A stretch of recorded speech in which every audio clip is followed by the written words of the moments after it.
Bonsoir et bienvenue dans votre magazine d'information. Au programme de cette édition, les conditions du relogement avec habitat et humanisme en Île-de-France. Les tensions désormais publiques entre le patriarche syrien catholique Grégoire III et l'évêque d'Angoulême Claude d'Agence. Nous irons aussi du côté de Montfermeil en zone sensible pour voir les fruits d'une nouvelle méthode éducative. Dans quelques minutes, nous serons en plateau avec Raphaël Steinville, co-auteur de « Et la France se réveilla » et Louis Dauphren, rédacteur en chef à Radio Notre-Dame. Question de la semaine, peut-on parler d'un réveil de la conscience politique chez les chrétiens de France ? Sous les yeux du maire de Paris, le cardinal Lustiger et le pape Jean-Paul II se donnent désormais la main au pied de Notre-Dame de Paris. Pour être plus précis, et comme vous le voyez sur ces images, le petit pont qui relie le parvis de Notre-Dame à la rive gauche de la Seine porte désormais le nom de Petit Pont Cardinal Lustiger depuis le milieu de l'après-midi. Et comme le parvis s'appelle Parvis Jean-Paul II, ces deux hommes de prière sont comme réunis. Et c'est bien Bertrand Delanoë qui a été à l'initiative de ce projet qui met à l'honneur celui qui fut cardinal de Paris de 1981 à 2005. Je veux vous dire que dans la décision que j'ai proposée au Conseil de Paris, il y avait 5 personnes.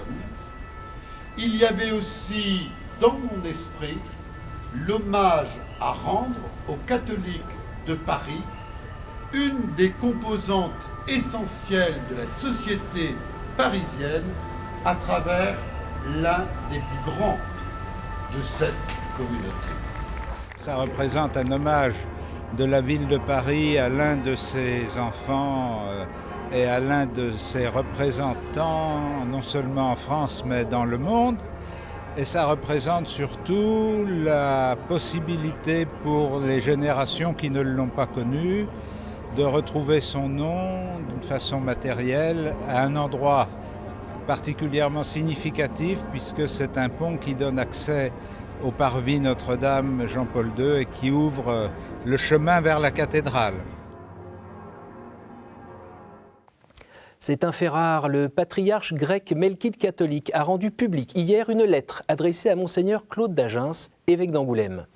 Début septembre, ce dernier s'était prononcé en faveur d'un avertissement armé contre le régime de Damas.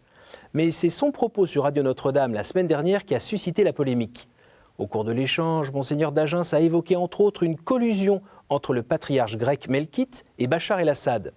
Le patriarche oriental s'est senti attaqué personnellement. Ouverture des guillemets, vous n'imaginez pas combien vos paroles diffamatoires ont blessé et mis en danger la communauté melkite, a-t-il accusé dans sa lettre datée du 13 septembre. Il y a des différences d'appréciation géopolitique, certes, mais cela ne semble pas justifier le fait de porter violemment atteinte à la fraternité épiscopale, poursuit-il. Monseigneur d'Agence lui a aussitôt répondu par voie de communiqué. Il demande au patriarche de faire cesser le déferlement de messages haineux et violents à son égard. Et il rappelle aussi son souci de la paix et son engagement aux côtés du pape François. Voilà un échange qui jette le trouble au moment où les chrétiens entendent promouvoir la paix en Syrie. Ce qui est sûr, c'est que les chrétiens de la région se seraient bien passés de cette polémique. À propos des réfugiés syriens, Valérie Amos, coordinatrice des opérations humanitaires de l'ONU, vient de donner des chiffres. Près de 7 millions de personnes ont besoin d'une aide humanitaire d'urgence, dont plus de 2 millions qui se sont réfugiés hors des frontières de la Syrie et plus de 4 millions qui se sont déplacés dans le pays. La semaine dernière, plusieurs associations exhortaient la France à ouvrir davantage ses portes aux Syriens. Ce n'est pas une solution, d'après Monseigneur Gollnisch, directeur général de l'œuvre d'Orient. Nous l'écoutons. Accueillons en Europe les gens particulièrement vulnérables, particulièrement visés, particulièrement menacés. Bon, d'accord. Mais ça ne c'est pas ça qui va régler le problème de la Syrie. Nous risquons de donner un signal pour les chrétiens, par exemple, de partir. Nous ne voulons pas aider au départ. Nous comprenons que les gens partent. Si j'étais père de famille en Syrie, je voudrais sans doute partir. Mais je pense que nous devons surtout aider, notamment les chrétiens qui sont sur place. Nous ne devons pas croire que le départ, que ce soit de chrétiens ou de musulmans, serait une solution pour la Syrie. Il y a des millions d'habitants en Syrie, on ne va pas accueillir des millions d'habitants en Europe ou je ne sais où. Par conséquent, ce n'est pas une solution. La solution, c'est l'arrêt des combats, peut-être dans des zones sécurisées, et puis que les gens se parlent pour construire la Syrie de demain. Le gouvernement a débloqué une aide de 107 millions d'euros pour le logement d'urgence. Une bonne nouvelle pour les personnes concernées, mais on sait bien que l'aide d'urgence n'est pas une fin en soi. Dans l'association Habitat et Humanisme, on sait qu'il faut surtout prendre le temps d'accompagner les personnes. ce qui est une condition nécessaire pour une réinsertion durable. Illustration de ce propos avec le reportage de Marine Wolf dans les Yvelines.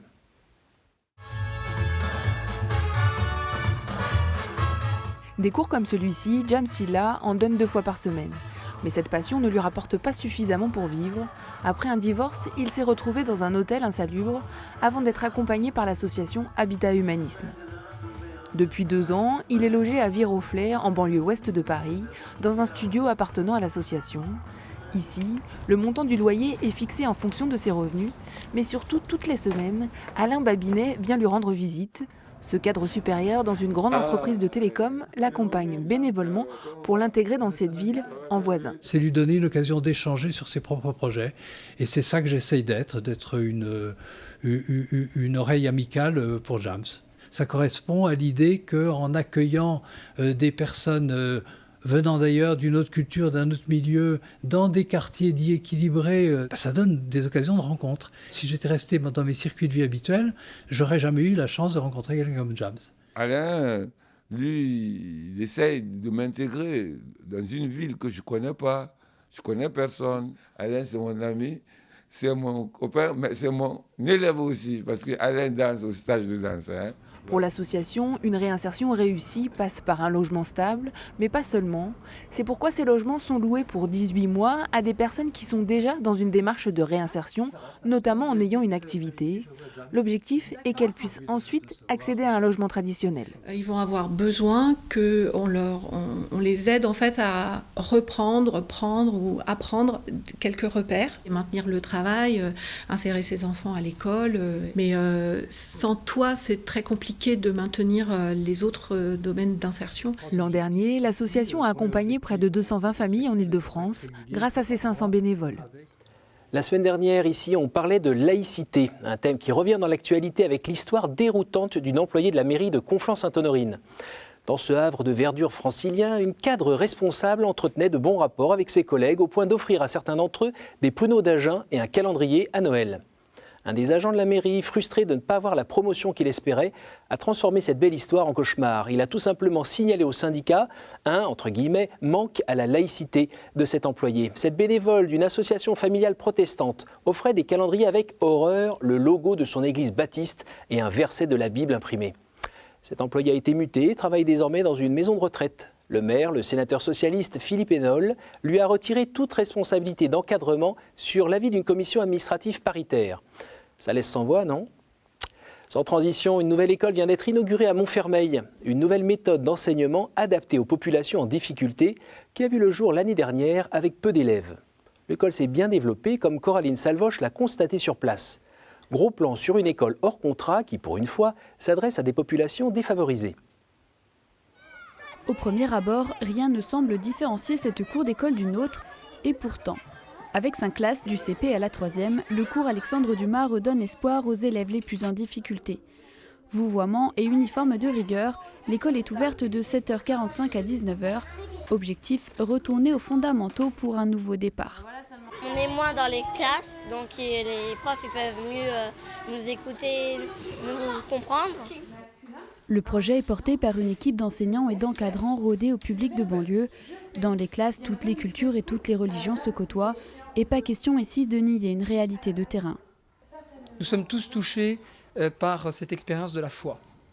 Et nous donnons, par la définition même d'indépendant, la possibilité à l'enfant de ne pas laisser une partie de lui-même au portail, ainsi que les parents. Et ainsi, tout le monde arrive avec la totalité de leur personne et révèle la dignité et la beauté de cette personne dans sa plénitude. Au cœur du projet pédagogique, l'implication des familles dans la scolarité de leurs enfants. Ici, les élèves ne sont pas admis en fonction de leurs résultats scolaires, mais de la motivation de leurs parents. Nous, ce qui nous intéresse vraiment, c'est d'être le prolongement de l'éducation des parents, c'est de redonner aux parents leur première place d'éducateur et être là comme un soutien pour structurer l'enfant. En Seine-Saint-Denis, le succès de cette nouvelle école est exceptionnel. Ouverte il y a seulement 1 an avec 6 élèves, elle en accueille aujourd'hui 86. Le débat sur l'IVG est revenu au Parlement. Pour être précis, le débat autour de la libre circulation des informations concernant l'IVG. Mardi soir, le Sénat a voté en tout petit comité un amendement visant à élargir la notion de délit d'entrave à l'IVG. Dans le viseur de la ministre de l'Égalité entre hommes et femmes, un site comme ivg.net qui a l'outrecuidance d'être le plus fréquenté, comme l'atteste sa position dans les moteurs de recherche. Le hic, il ne fait pas de renvoi vers le site du planning familial, mais préfère informer les internautes des risques psychologiques et physiologiques liés à l'avortement. À ce sujet, le docteur Xavier Dor, opposant notoire au droit à l'avortement, a été condamné lundi dernier à 10 000 € d'amende pour délit d'entrave à l'interruption volontaire de grossesse. Un autre débat a été relancé cette semaine, celui sur la gestation pour autrui. La Cour de cassation a rejeté ce vendredi la transcription des actes de naissance de 2 enfants nés de mères porteuses en Inde. 2 arrêts qui rendent inutile la circulaire Taubira qui demande de reconnaître ces fantômes de la République. Le député Yannick Moreau, membre de l'entente parlementaire pour la famille, s'est réjoui de cette décision de justice. Il s'exprime au micro de François-Xavier Mathieu. La Cour de cassation elle-même, la plus haute juridiction civile française, dit que cette GPA réalisée en Inde était un achat de bébé. Un achat de bébé qui est contraire à la loi française. Les parents avaient payé 3 ans de salaire à une femme en Inde pour louer le ventre et acheter un bébé. Et donc la Cour de cassation a dit cette GPA a eu lieu, elle existe certes, mais elle n'existe pas au regard du droit français, elle ne peut emporter aucune conséquence, ni inscription sur le registre d'état civil, ni reconnaissance de la paternité. C'est un pas de non-retour qui a été donné par la Cour de cassation, qui refuse et qui ferme la porte définitivement, quand bien même Mme Taubira voudrait ouvrir la fenêtre par une circulaire, elle ferme la porte à la GPA en droit français. Toujours au chapitre de la famille, les AFC ont pu, à leur demande, rencontrer Dominique Bertinotti, ministre de la Famille, hier soir. Dominique Bertinotti a assuré que le gouvernement ne voulait pas, je cite, « détruire la politique familiale ». Antoine Renard, président des AFC, lui a montré en quoi les décisions prises concernant le quotient familial ou les suppressions d'aides à la scolarité, par exemple, allaient créer de nouvelles injustices et mettre à mal l'efficacité de la politique familiale en France. Ce contact a aussi permis aux AFC de savoir qu'elles seraient sollicitées par la ministre sur de prochaines décisions concernant la famille. Un bon point donc. Plusieurs ordinations ont été célébrées en France le week-end dernier, à noter celles qui ont eu lieu à Orléans, où 2 prêtres et 4 diacres en vue du sacerdoce ont été ordonnés par Monseigneur Blacard. L'évêque du diocèse du Loiret est en pleine réorganisation avec la création de pôles missionnaires, des fraternités de prêtres partageant ensemble des temps de prière ou de vie en commun. Si vous voulez en savoir plus, Monseigneur Blacard vous en dira davantage dans le cadre du magazine La vie des diocèses, diffusé sur KTO le vendredi 27 septembre prochain. Mercredi prochain, The Way sortira sur les écrans, un film sensible et un tantinet introspectif réalisé par Emilio Estevez, le fils de Martin Sheen, qui a le premier rôle.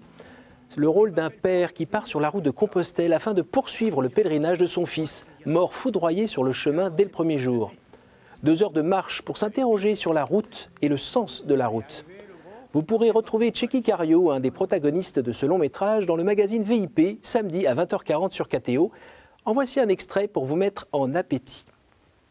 Moi, quand j'ai vu le film, j'avais lu le scénario, en le lisant, j'avais déjà vu toutes les portes ouvertes, toutes les perspectives, etc. Mais je ne m'attendais pas à autant d'humour, d'abord, autant de surprises scénaristiques et de rebondissements, et aussi le fait qu'il ne soit pas prosélyte, mais qu'en même temps, il donne cette notion justement de foi. Parce que je trouve qu'avoir la foi, c'est bien. Il faut de la foi. Il faut une ouverture, il faut un respect du mystère. Voici le temps de jeter un coup d'œil sur votre hebdomadaire chrétien.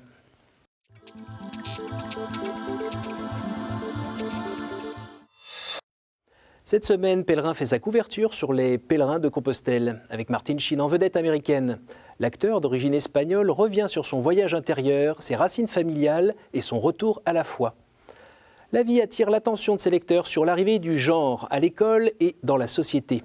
Le magazine relève 2 aspects du débat, l'égalité homme-femme, à discuter, et surtout le choix de sa sexualité.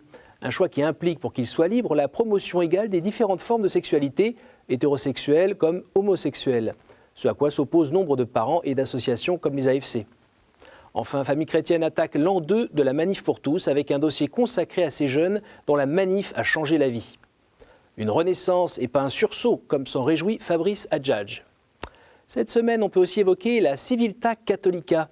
La revue italienne de ce jeudi publie un long entretien du pape François qui évoque sa manière de gouverner l'Église et son attention aux blessés sociaux. Il dévoile aussi ses goûts artistiques et dévoile sa vision de Dieu et de l'homme. Dans 2 minutes, comme prévu, retour en plateau avec nos invités pour parler du réveil de la France. Le temps d'écouter attentivement la chronique du père Armogat, qui n'est pas loin de penser avec le cardinal Henry Newman qu'un risque d'apostasie nationale nous guette.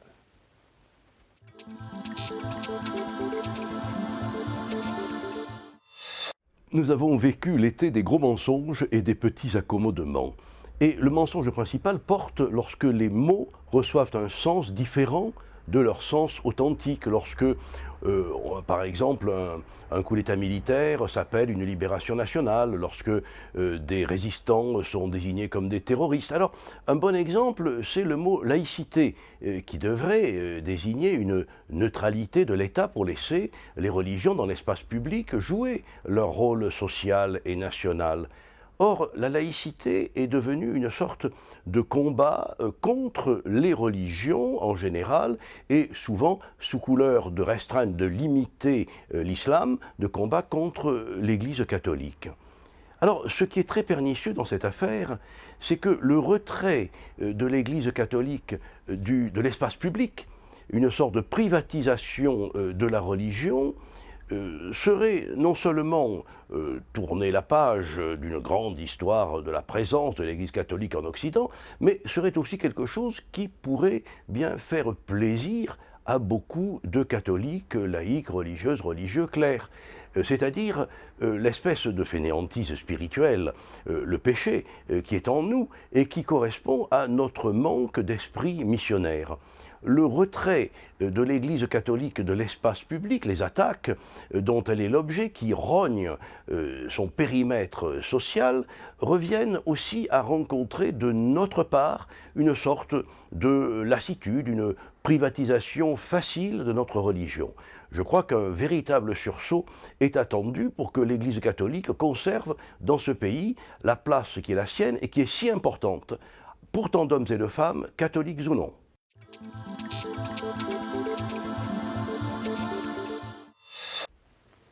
Bonsoir Louis Dauphren et merci Raphaël Steinville d'être présent ce soir. Je rappelle que vous venez de publier « Et la France s'éveilla » avec Vincent Trémollet-de-Villers. Pour ouvrir ce dossier, voici quelques images du week-end dernier où un millier de personnes s'est rendu au Parc Floral de Paris à la première université d'été de la Manif pour tous. 2 jours d'information, de formation et de fêtes pour se préparer aux différentes mobilisations à venir en faveur de l'altérité homme-femme, du droit de l'enfant, de la famille et du bien commun. Écoutons Ludivine de la Rochère, porte-parole de la Manif pour tous. Alors la Manif pour tous a un grand projet, plusieurs projets, mais un projet là qui va arriver vite, qu'on met en œuvre, qui est un Grenelle de la famille. C'est-à-dire que nous allons appeler tous les Français, partout, à participer à des forums sur le thème de la famille. L'ensemble de ces forums vont conduire ensuite à un forum au niveau national.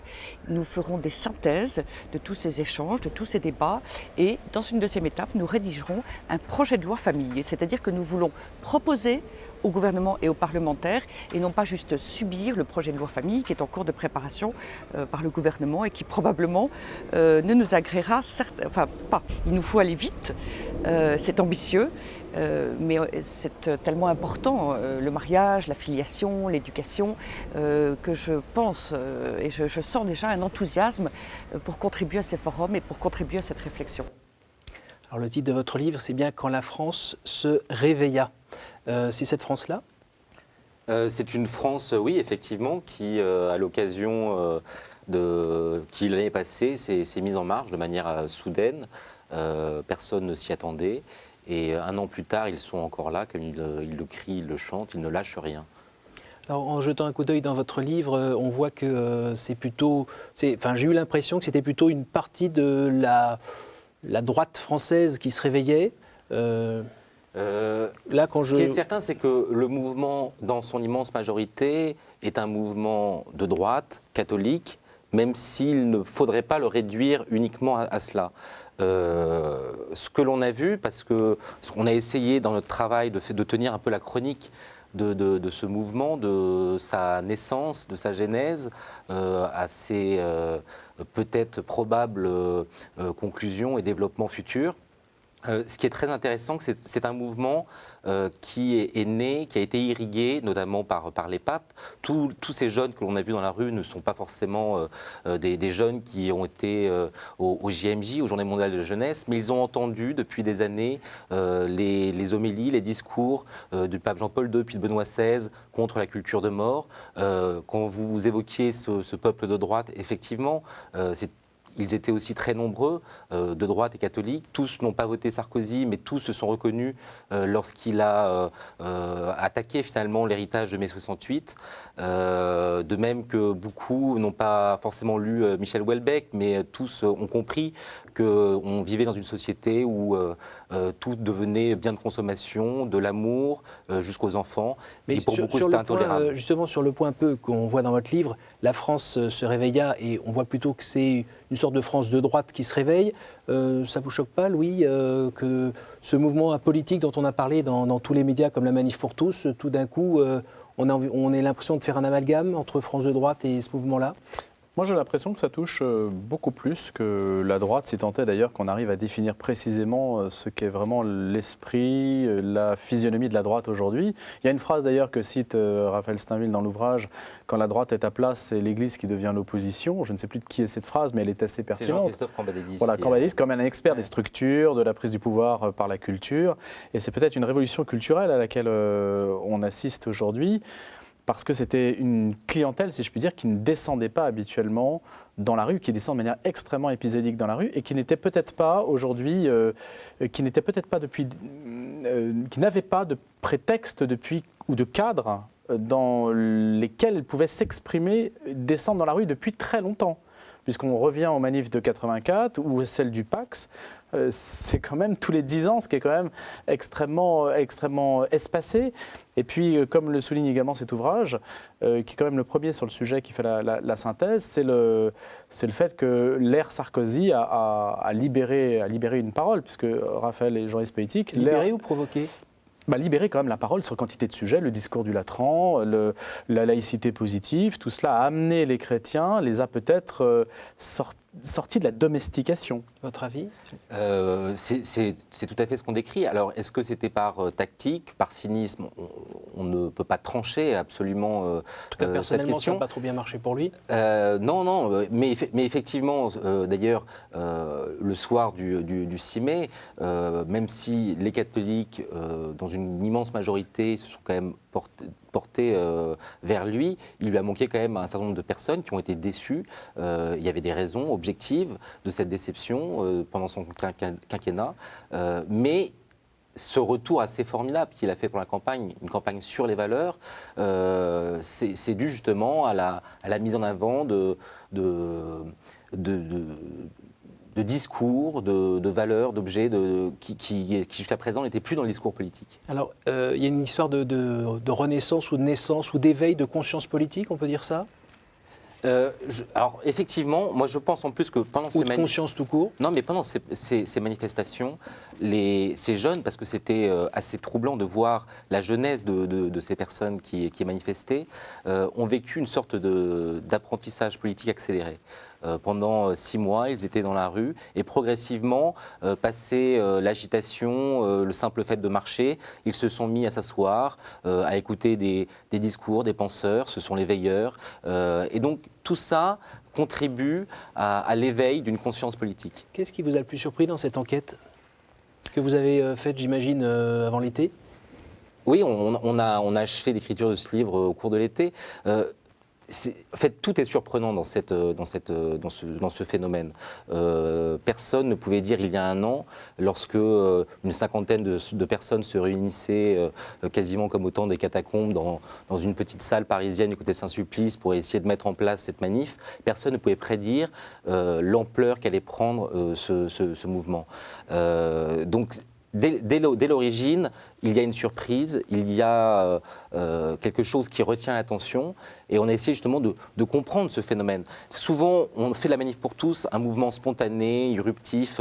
Je pense que c'est beaucoup plus intéressant de voir quels sont tous ceux qui ont irrigué et permis à ce mouvement d'éclore et de se poursuivre. Alors une question, Louis. Elle s'éveille, est-ce qu'elle ne va pas se rendormir? Je veux dire par là, est-ce que les forces en présence sont vraiment durables ou bien ça va gentiment retomber parce que la vie continue, quoi? Il y a une génération de toute façon qui a certainement été marquée durablement par cet engagement et cela, ça ne se perd pas. La question, à mon avis, qui se pose, l'une des questions, parce que les scénarios ensuite peuvent être écrits de manière différente, c'est dans quelle mesure cette jeunesse-là ou cette génération-là va-t-elle influencer les structures? Va-t-elle pouvoir entrer dans la politique ou accéder à des leviers de décision pour peser finalement sur les choix qui seront faits demain? Donc il y a besoin de temps, en fait. Les fruits, on va les voir dans 10, 20, 30 ou 40 ans. Oui, mais il y a aussi des choix d'orientation. Vous voyez, ce sont des milieux peut-être qui orientent davantage leurs enfants vers les écoles de commerce, vers la banque et la finance. C'est très bien, on gagne beaucoup d'argent, mais ce n'est pas comme ça qu'on va influencer sur les choix de société. En revanche, la culture, les médias, l'éducation, là où se fait la pensée, où se produit le langage, il faudrait peut-être en finir avec une certaine forme de monopole. C'est, à mon avis, l'une des réflexions qui s'impose aujourd'hui pour la Manif pour tous. Alors justement, qu'est-ce qu'ils vous disent sur le terrain, et les organisateurs et les manifestants, sur les moyens concrets de rentrer dans la machine pour peut-être la faire changer un peu de direction? Qu'est-ce qu'ils nous disent? D'une part, il y a plusieurs pistes de réflexion. Il y a ceux qui sont dans le militantisme, ceux qui sont tentés, qui ont pris goût à la politique et qui aujourd'hui hésitent et aimeraient investir les partis, mais ils ne veulent pas le faire de manière grossière et maladroite. Ils ont besoin de se former avant d'investir ces structures. Et puis il y a, c'est indéniable malgré tout, l'Église qui retrouve une place, une dimension qu'on ne lui attendait pas. Alors certes, le fait que des millions de personnes aient défilé dans la rue, ça n'a pas rempli les églises, mais ça a redonné à l'Église une certaine place, comme un rôle de repère dans la société qu'elle avait peut-être perdu.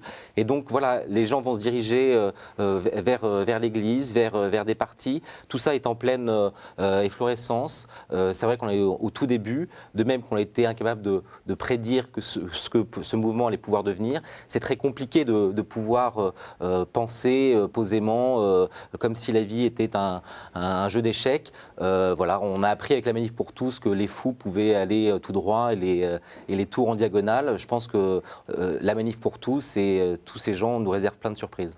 Eh bien, merci. J'espère vous réinviter dans moins de 10 ans pour savoir si elle s'est complètement réveillée. Merci, messieurs, donc, pour cet échange. Merci à vous, chers téléspectateurs, pour votre fidélité. Vous pourrez revoir cette émission sur le site ktotv.com. Rendez-vous ici la semaine prochaine, même heure, même endroit.